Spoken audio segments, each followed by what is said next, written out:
One of the things I've noticed, for a long time now, is how little the people that are being affected by the H-1B now understand about what has happened before them, before their time. Most people don't realize that sometime in the 70s, our companies began to send our jobs overseas. In 1990, they began to import workers.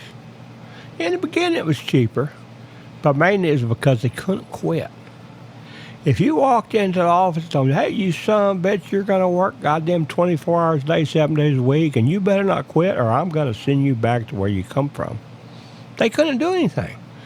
They might sneak a cot in there somehow and take a nap when you ain't looking, but they ain't going to do anything. That's why the H-1B scam persists. That's why so many Americans can't find jobs. They told me, and I can't. I tell them, look, you son of a bitch, put that in writing. I'm going to hang you by your balls.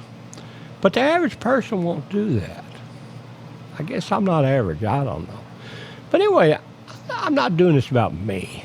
There's too many people out there toot their own horn about themselves fighting this. I don't want to toot my horn. By God, what I've done, I've done. If you don't know about it, that's fine. I just don't really give a shit. But I do want to talk about some other people. There were the ladies, Sarah Blackwell, Michelle Malkin, Hillary Gamm. You ought to look them up. Michelle and Hillary wrote books. Sarah did some excellent videos in Lowe's parking lot and other places. Good people. I liked them. Then there was a guy, Norm Maitloff. He recently died. I just found out the hard way. And Ron Hira, I hope I said that right. And John Miano. They've all done a hell of a job. And then there's the journalists, Patrick Thibodeau, Neil Monroe, and there's a guy up in Northwest California, Washington State somewhere. I can't remember his name. He writes some good articles from time to time for a newspaper, if I remember right. I don't remember his name. If anybody knows it, just please let me know about it. And then there's the attorneys. You already know about John Miano and Sarah Blackwell, but there's another firm, and I hope I say this right, Cochin and Lowe LLP. They've made headlines fighting Tata. You probably never heard of them. I have. Done good work. And then there's a couple of guys that have done the ultimate sacrifice, and there's probably more. These are the only two that I know of. Kevin Flanagan blew his brains out in the parking lot of Bank of America. Anybody at Bank of America go to jail for this? Nah, they never even paid a fine, I don't think. And then there's a personal one to me. Elgin Matthews Schmidt II. He was in my class in high school. I knew him personally. Worked his way up, get some kind of data scientist at PayPal.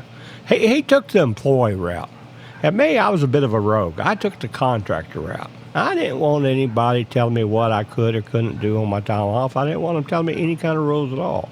I just wanted to go in there and get their money, do a good job for them, earn my money, and get the hell out of there. That's all I was ever interested in, because I had my own plans till all this H-1B scam destroyed my future.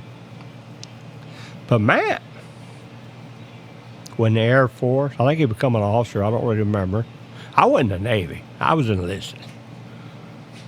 Big difference. Big difference in attitude. And then when he got out, he went to work, I think, for Gateway and somebody like that. And he worked his way up pretty high in PayPal, is my understanding. And I guess when old Elon Musk stuck it to everybody, he's one of the ones that, unfortunate ones that couldn't find a job ever again. So he took the only way out. That's just sad. He was a good guy. I mean, we wasn't beer drinking buddies, because I don't think he drank. Me, I drank. But I tell you what, he's a good old boy. I felt sorry for his family when I've heard what happened. I've never asked his widow what happened, and I'm not going to, because I got a little more class than most of you guys got. But I can read between the lines and read his resume and see what he did, and I understand exactly what happened. And then there's those before my time. There was a guy named Rob Sanchez, I think was his name. I never knew him. I don't know whatever happened to him. I have no idea. There was a group that created a band, I think it was, called Complex Numbers. They released several videos trying to tell the story of all this crap in music. Did a hell of a job. And then there was Programmers Guild. I think John Milano and Norm Mateloff and some others were involved in that.